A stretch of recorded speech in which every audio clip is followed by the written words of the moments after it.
pollution, alam natin na araw-araw tayong humihinga ng hangin. Pero safe pa ba talaga to lalo na dito sa Manila? Yung usok, smog, at lalo na yung PM2.5 na hindi natin nakikita pero super harmful para sa atin. Kaya today, pag-uusapan natin kung ano ba talaga ang nangyayari sa air pollution at paano nakakatulong ang chemistry para maintindihan at ma-resolve ito. Tara, pag-usapan natin! I am here today to share a major threat to public health and urban life in the Philippines. Severe air contamination in Manila City. The core problem is fine particulate matter known as PM2.5. These particles are incredibly small, 2.5 micrometers or less. Because of their size, they penetrate deep into the lungs and enter the bloodstream, causing serious harm. Manila's PM2.5 levels consistently exceed global health standards, making the air here unsafe for prolonged exposure. The primary cause of this pollution is clear. Cars and trucks contribute over 50% of the outdoor air pollution we see. Further aggravating the situation are emissions from factories and dust from building sites. This chemical mixture severely threatens public health. It elevates the risk of serious illnesses, including asthma, lung damage, and heart disease. Visually, this pollution forms smog, which reduces visibility and slows down essential city activity. For city leaders, functional solutions are urgently required. This necessitates a solid scientific understanding of this airborne chemical and their reaction behavior. Only with this foundation can we effectively tackle Manila's air quality crisis and protect its citizens.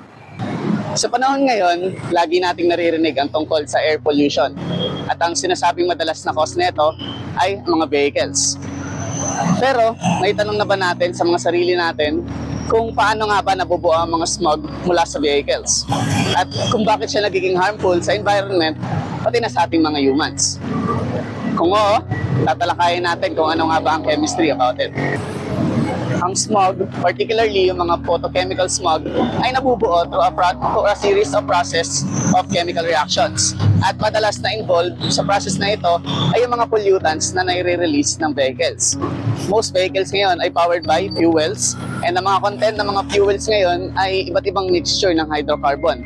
At kapag nailagay siya sa loob ng engine ng vehicle, ay nabiburn ito at extremely high temperature na umaabot ng 2,000 degrees Celsius or even more.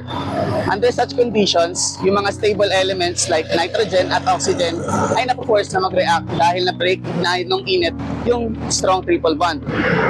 At dahil sa bond na yun, na-form ang mga nitrogen oxides. At itong molecule na ito ay highly reactive with oxygen sa atmosphere to form ang nitrogen dioxide rather. Bukod sa mga molecules na ito, nagre-release din ng mga volatile organic compounds ang mga vehicles from unburned or partially burned hydrocarbon.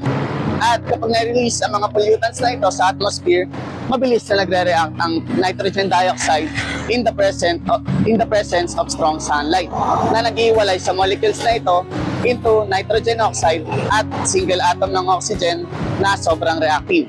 At dahil gusto niya lagi nagre-react with other molecules, ay it quickly combines with oxygen gas to form a ground level ozone na sobrang harmful sa mga humans and environment. Yan. So yung mga VOCs naman ay nagre-react din sa nitrogen oxide at iba pang reactive compounds na reason din kung bakit mas madami pang nitrogen dioxide ang nabubuo. Dahil dito, nagkakaroon ng continuous build-up ng ozone sa atmosphere at mga secondary pollutants. That is why, sobrang vulnerable ng mga urban cities, lalo na sa Maynila, dahil malaki ang production ng nitrogen oxide at volatile organic compounds. At due to sunlight, limited wind, at temperature ay natatrap ang mga pollutants na ito near the ground na harmful sa environment at humans when it reacts with other molecules. So ngayon, isi-share ko sa inyo ang isang mura at madaling paraan upang mabawasan ang pollution sa Manila. So one of the major sources of the pollution in Manila is the black smoke coming from the vehicles.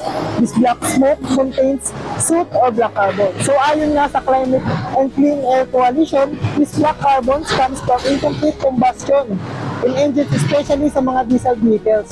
Ito ay malaking parte ng PM205.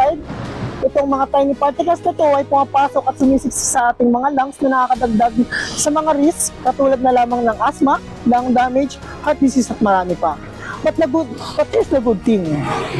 Itong mga small pollutant na to ay nag-stay lamang ng maikling panahon mid-air. Kaya ang aming solusyon para dito ay ang Clean Exhaust Sticker Program. So per month, ang mga barangay officials at volunteers ay magsiset up ng simpleng checkpoint upang dumaan ang mga sasakyan at ito ay titingnan visually lamang. I-check kung ang sasakyan ba ay nagpuproduce ng black na usok. Kung wala naman, ang driver nito ay makakatanggap ng clean sticker bilang recognition. At kung ang mga volunteers naman at barangay official makakita ng black na usok na nanggagaling sa sasakyan, ito ay bibigyan lamang ng friendly reminder upang magpa-tune up o magpa-maintenance. At higit sa lahat, itong programang ito hindi nangangailangan ng makinarya. At higit sa lahat, tayong mga estudyante ay kaya makilahok sa programang ito. So ayun, air pollution may be a big problem pero kaya natin simulan sa small steps katulad ng awareness, maintenance ng vehicles at suporta sa clean air programs. Thanks to chemistry, mas klara natin nakikita kung bakit dangerous ang smog at paano tayo makakatulong. With awareness, Action and science. We can all do it better together.